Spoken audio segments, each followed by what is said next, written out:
Welcome to the Reintegrate podcast. My name is Bob Robinson and my co-host is Brendan Romai. Today's guest is Stephanie Summers. She is the CEO of the Center for Public Justice in Washington, D.C. She is a speaker, a moderator, and an author. She has written articles for Comment Magazine, Q Ideas. She has wrote an excellent article for me when I was editing for The High Calling. That article can be found this week at the Reintegrate blog at Pathos. Go to re-integrate.org to find that. I've known Stephanie for a while now.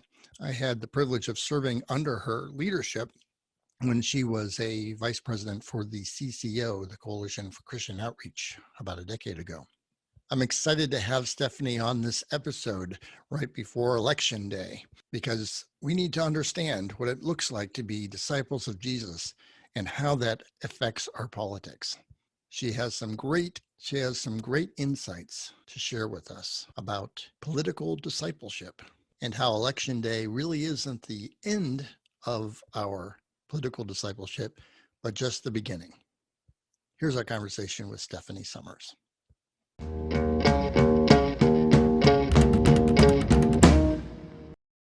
You're with the Center for Public Justice, the CPJ. Could you give our audience an introduction to the work of the CPJ?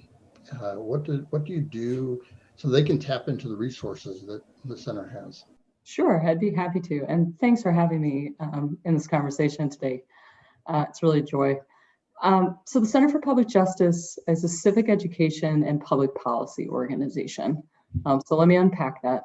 The work that we do is equip citizens, we develop leaders, and we shape policy. And we are Christian, we're not partisan.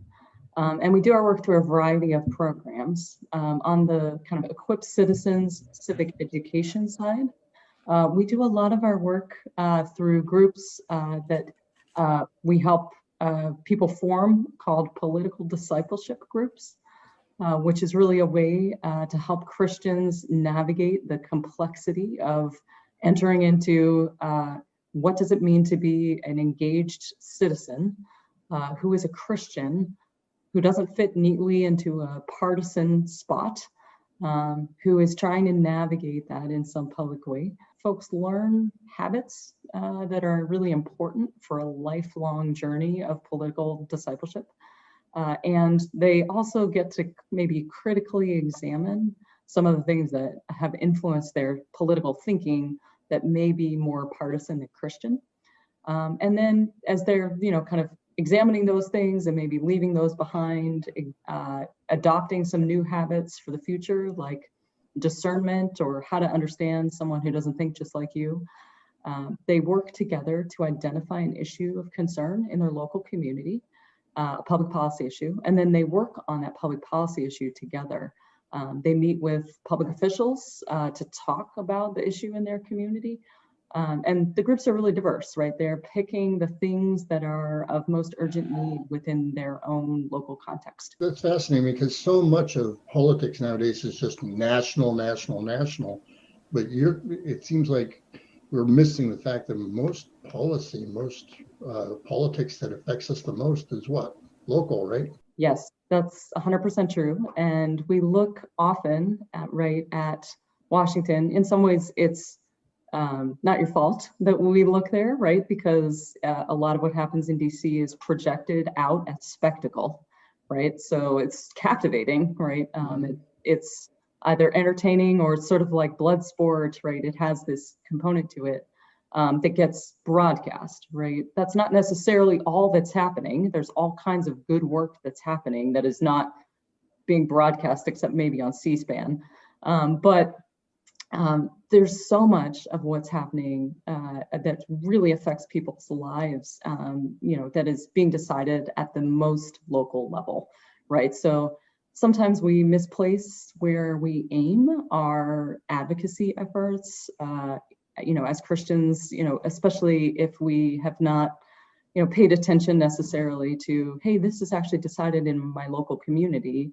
We might think the school discipline policies in my school district really need to change, and we want to work on that at the federal Department of Education, where really all of those school discipline policies are actually getting made by the local school board, who either is elected by the voters in that community or appointed by someone like the mayor, right? The juvenile probation system, right? We want to, many people have a deep concern to stop, so many kids from ending up in the criminal justice system for things that are minor offenses like skipping school, right? The probation system is totally decided at the local level, and has really no, oversight or any kind of connection to any criminal justice policy that's happening at the federal level, right? The great thing about focusing at the local level is you really can see change come to fruition. And in many ways, you have the opportunity within the local community to provide a set of resources to the issue that are holistic, right?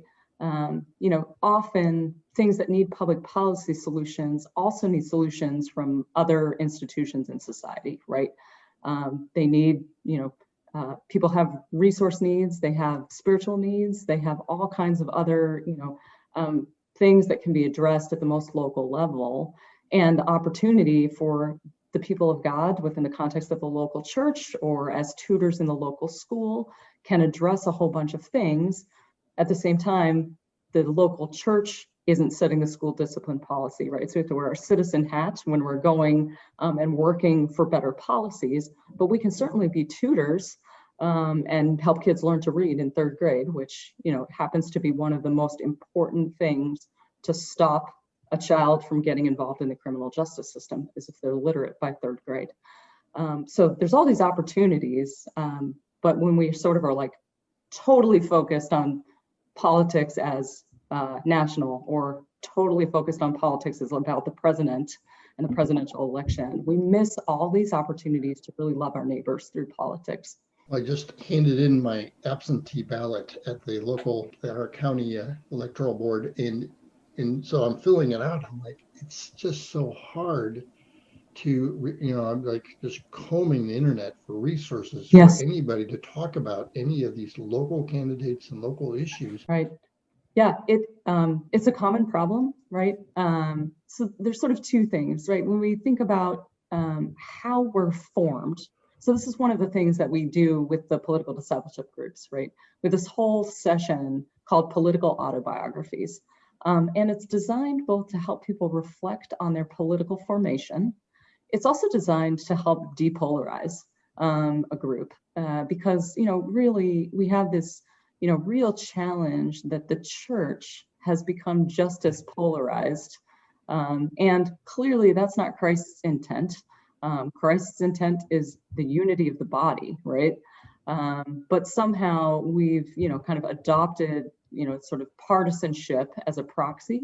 And we've brought that into the church. And so their church is really divided over politics, whether that's, the church more broadly or the church locally, within, one's own community, one's own congregation. There's these dividing lines. And so these political autobiographies, you actually, part of your assignment, for homework that week is go home and write about your own political formation. What are the things that loom large for you? And then as a group, the next week you come back and you share your stories. So if you were hearing my story, right, my story starts actually when I was 4, because my mom, who wanted to be in the Foreign Service in a time when women were actual secretaries as opposed to the Secretary of State, had studied foreign policy because she was hoping that's what she would do. And she was very deeply committed to free and fair elections. And so she worked the polls every election, even the off-year elections when, 50 people would show up. And I would go to the polls with her. And as a 4-year-old, I just loved going because I got to read all day and nobody told me I had to go play outside. But probably when I was about 8 or 9, I came to a place where I started to ask questions about why we did this. And so even as a very young child, I understood the importance of what we were doing. And I remember one year where my former kindergarten teacher's husband was running for the mayor of our town. And I remember asking my mother, can I vote? I was probably like 10. And she was like, well, you're not old enough. And we had this whole conversation because I really wanted my former kindergarten teacher's husband to win because I had been to their house. I knew he cared about the community. Those things that I, kind of had been formed by from my mom's kind of tutoring of me about these things over the years were really the motivations of my heart, was someone who cared about everyone in this community. That's a different political formation story, right, than someone whose story begins because they were a refugee, right? Or someone whose story begins by saying, I never thought about this at all until I was 18. And then I was like, ooh, somebody asked me if I'm going to vote. And I thought I better, right? I felt sort of guilty and I didn't really know what I was going to do or why. Those are different stories. Right. But it really helps, kind of unlock the ways that we've been formed. And it also helps unlock the ways we've been formed, not in great ways. So to go back to the thing about free and fair elections, right? So you have these free and fair elections. And one of the things that's really great when you go to vote in person in before COVID times, you are by yourself. And because no one should be tampering with your vote, right? No one should be putting undue influence on you to vote for who they want you to vote for. But it forms you when you're on a solo like that to really think only about you, right? You don't take often, most people don't take into the voting booth their community and think, what is the choice that I'm making now to benefit the well-being of my entire community? There aren't a lot of resources for you to find, right? Your own discovery, Bob, of like, where am I going to get this? Most communities, the way they get it is through their local paper. And with, the decline of local news, that's really a challenge to see be as robust in many, many communities around the country. And so the opportunity we have to say, okay, well, we're going to host a forum, or we're going to find out what these jobs are. And we're going to have people who are really good at researching that go do the work. And we're going to have other folks who know someone who works in city planning, go talk to that person. Helps us kind of marshal the resources that we can then share with the community, not just the church. What else does the Center for Public Justice do? Yeah, so I talked about we equip citizens, we develop leaders. So our leadership development, we work a lot with the leaders of faith-based organizations to align their kind of practices with their faith. We also help the organizations develop good public witness. And then the last thing is we work directly on public policy. We work in coalition. We always work with other organizations. That's really a hallmark of our work. And we work with organizations that don't all agree with each other on everything. It's this interesting privilege to be able to kind of convene these conversations where we're really trying to get very practical about what solutions are needed to solve some of the biggest challenges in our society. As Christian people, we, are often people who have deep pro-life commitments. And the way that the public policy debate around abortion is very fraught and very binary debate. The reality is for there to be fewer abortions, there actually needs to be public policy that would help support really vulnerable financially people who are choosing abortion. And this is typically Black and brown women who economically are kind of at the lowest point and economically are thinking, I don't want to bring a child into this world where I'm hanging by a thread. And that's a place where then we do work to say, okay, well, what types of public policies would need to be in place? Well, we would actually need to have some kind of paid family leave, right? So the woman who's working at McDonald's doesn't have to go back to work the next day because she doesn't have any leave after she has her baby, right?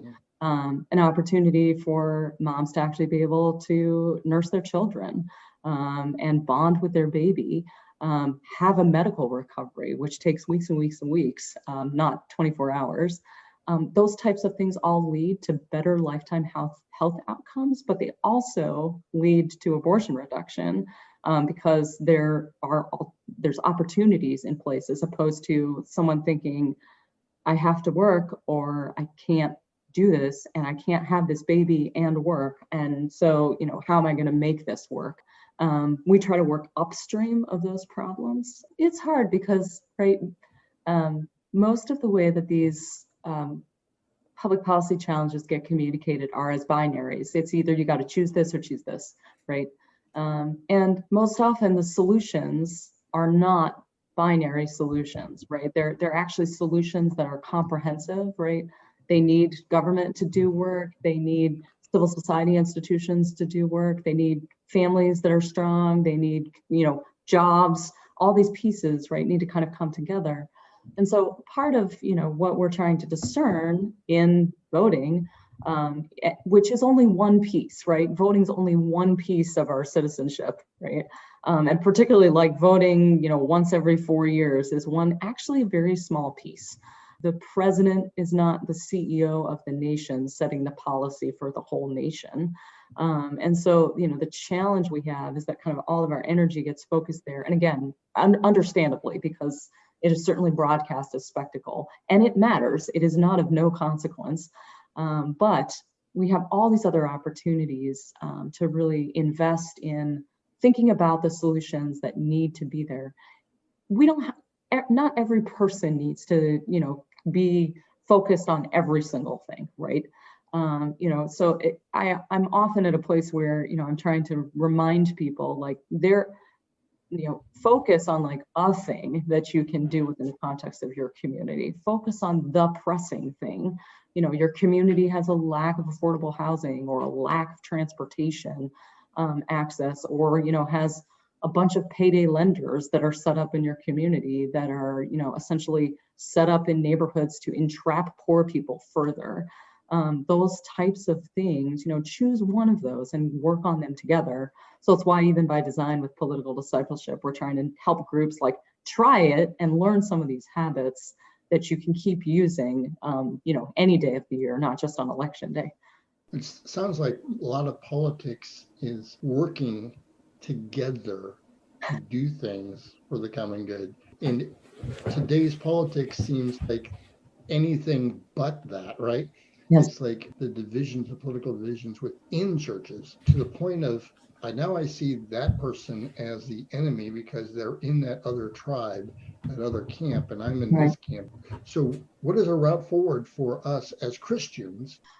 Politics somehow has been very disordered, and partisanship in particular, right? This team choice and the demonization of other brothers and sisters in Christ, right? We need to be people who work and pray for unity in the church, right? And there are calls right now for national unity. I think we're wise as Christians if we think about the ways that we are not united in our own body, and put some energy there, both in prayer, but also in really working to listen to people and spend time with people who are not like us, not so I can get in an argument with them, but so I can really understand who they are and where they're coming from. Pretty often, because we, like any team sport, we sort of display the banners of our team or we wear the shirt, hat. We're not getting past that in our conversations. So we're essentially relating to a caricature. And that's not how one learns how to navigate difference successfully, right? The only way people really learn is by experience with people who are different, and coming to understand the perspective of the other. And then I think there is this piece, right, where we often will find ourselves where we can talk about how we're united in Christ, but we really are divided on some other things. And those things are often judgment calls, right? And right now, one of the things that is in the church fight or the disunity or the dividing lines is that we've elevated those things to matters of faith. So they're almost, if you don't believe this, you're a heretic, right? You're not a Christian if X, you're going to vote for this person, you can't be a Christian. That is putting politics into a different place than Christ certainly intends politics to be. That is giving it an ultimate, that it is, for the good, but it is not for the ultimate, right? And if it is dividing us as God's people, we've moved it to a different place than it ought to have. Sometimes we achieve disagreement, and it's okay to name that. And we can stay united even though we know we disagree about something, right? And the recognition that we have more in common because of Christ is a bigger help to us than in also being able to say, okay, we might have achieved disagreement here, and we've named that, but there's actually some other things we probably do agree on. So what can we do together, right? And then we're back into the place where we can actually do some good stuff in our community because we agree. And that disagreement doesn't have to be an inherently bad thing. Really, the timing of this topic was kind of fortuitous, because this past Sunday, I teach a high school small group. So I have a group of about 10 high school senior boys who all meet in my house, and it's a very organized, no rowdiness at all. But none. There was the passage from 1 Peter that talks about like basically a Christian civic duty. Yeah. And the duty to their government, pay respect to respect who's owed, honor to honor who's owed. And then they put that along with the passage in Romans where Paul talks along a very similar set of lines about civic duty and your involvement and that respect and everything. And so I spun that off into a discussion about politics. Like I kind of went around the room and I wanted to hear from them, like, what do you guys think it means to be a Christian and to engage with politics? Like, how do you guys assume that you should think, And I was actually, frankly, really refreshed, because there's a bunch of 17 and 18-year-old boys, and all of them were pretty nuanced in their opinions. Most of them, one way or another, were like, honestly, this is all really confusing, because, and that, especially in, big surprise, this very binary picture that's been painted of the current American political scene.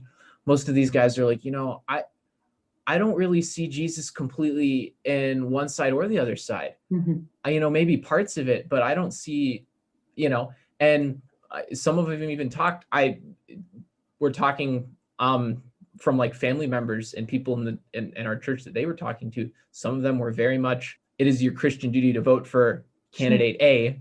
And one of them said the opposite, is your Christian duty to vote for candidate B. And so they're listening to these adults being super dogmatic, even about the election on both ends. Well, and it's hard, I think, too, right?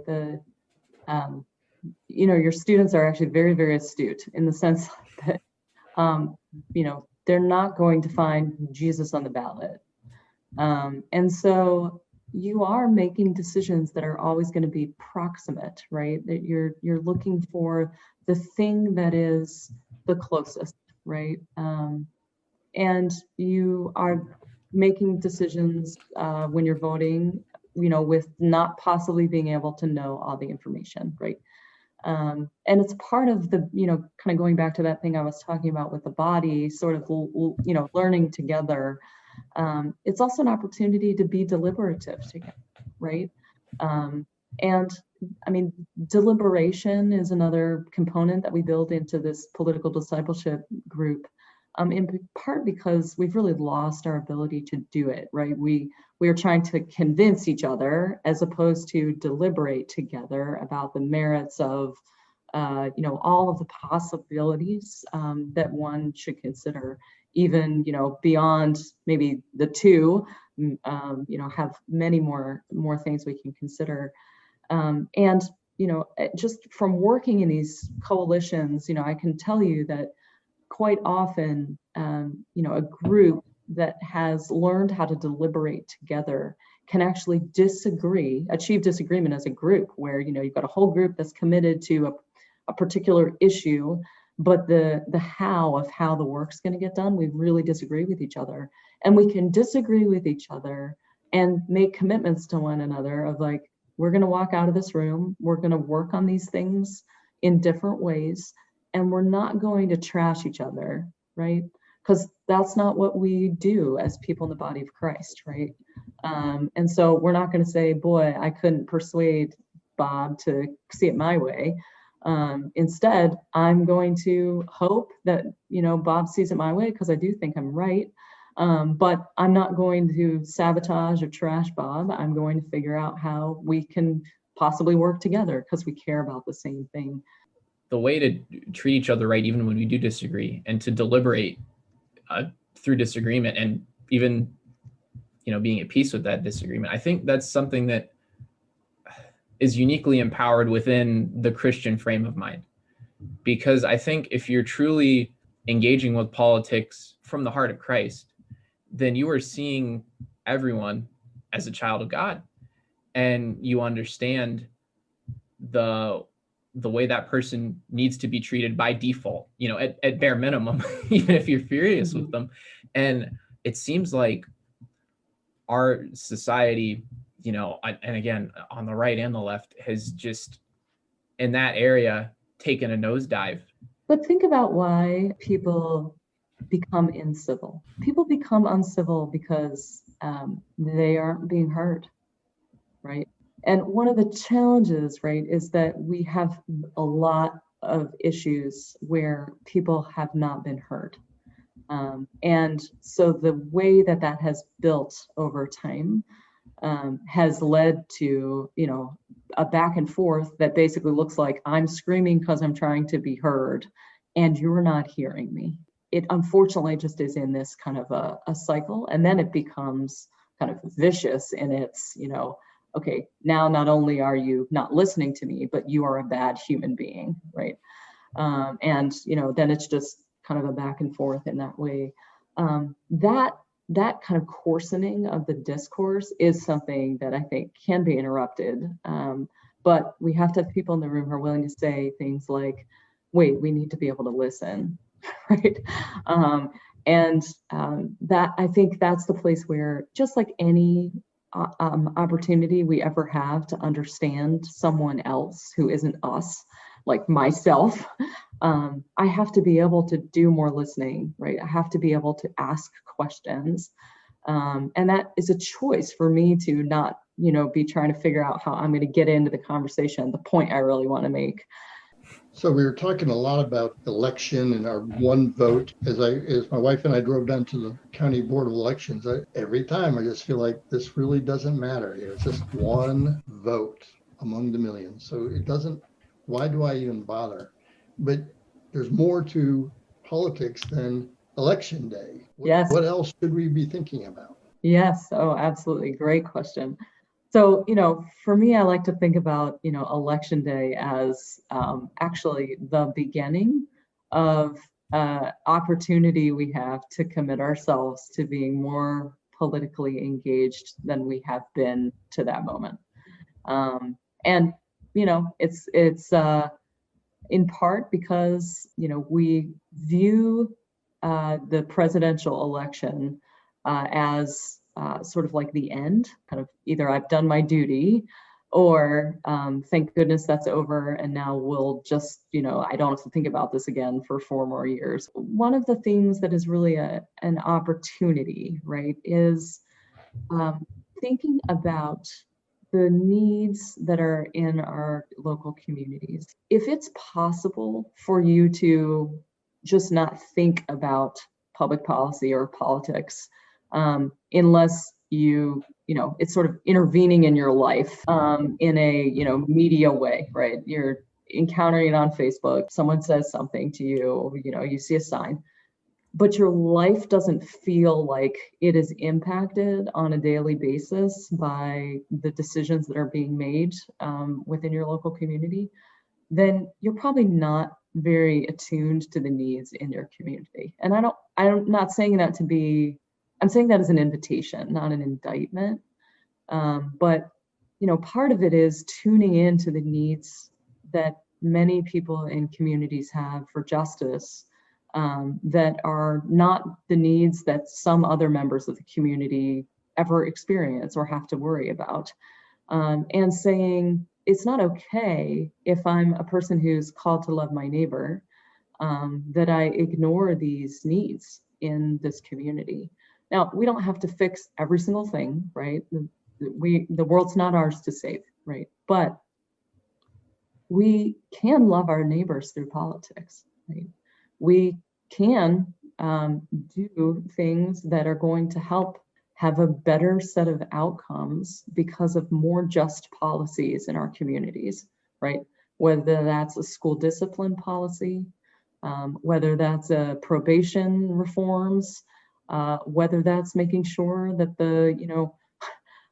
these are very unglamorous things, but that the sewer system or the water treatment runs better, runs as well, as opposed to better in certain neighborhoods and crappier in others. Pollution often gets routed through poor neighborhoods, through causeways and waterways. Are we okay with that? Because it certainly has really bad health outcomes for our neighbors. Those are the types of things that we can pay attention to in our local communities, that are the everyday stuff of politics, not the election day stuff of politics. And we really have an opportunity to invest in and change. It takes work, so it's a serious invitation. And there are going to be people who are the professionals, right, who are going to be the elected officials who do the work, but there are also going to be people who are the active volunteers or the advocates who are going to help. And I think considering what those things are in our own community is a good place to start the day after Election Day. Yeah, it's easy to kind of lump every person in public service as that person who's greedy and power mad, and so not that we haven't ever seen that at the national level, people who have been in office forever who are greedy or power hungry. Sure. So, but hard to think that the trustee on the local board of your township is power mad, because that's what he's trying to do is serving his community that way. But right. And it's hard. I mean, with politics in particular, right? The politics is by its nature public, right? So it's about public issues of public concern. So it's on display in a way that, you can look at almost any enterprise or institution you've ever been involved in and say, yes, there are things about this that are a mess, right? That's a true testimony about the power of the fall in the world, right? That things are disordered. Everything is disordered. Right, the whole thing. Right. Politics feels like it's in a special category, right? But it's not. It's in the same category. It's just we see so much more of it in a way that we're not looking at with the same level of scrutiny or access to all kinds of other institutions that have been as severely impacted, as off course. And so, our response to it is to really, unfortunately, demonize the people who are in it, when, in many cases, the people who are in it lament the same things that we are lamenting when we are observing the lamentable things. And so, how to reshape our thinking about that, I think, is a crucial piece as well. All right, thanks. Yeah, thank you both. It was great having you on the show, Stephanie. Thank you. Yeah, thank you. It was wonderful.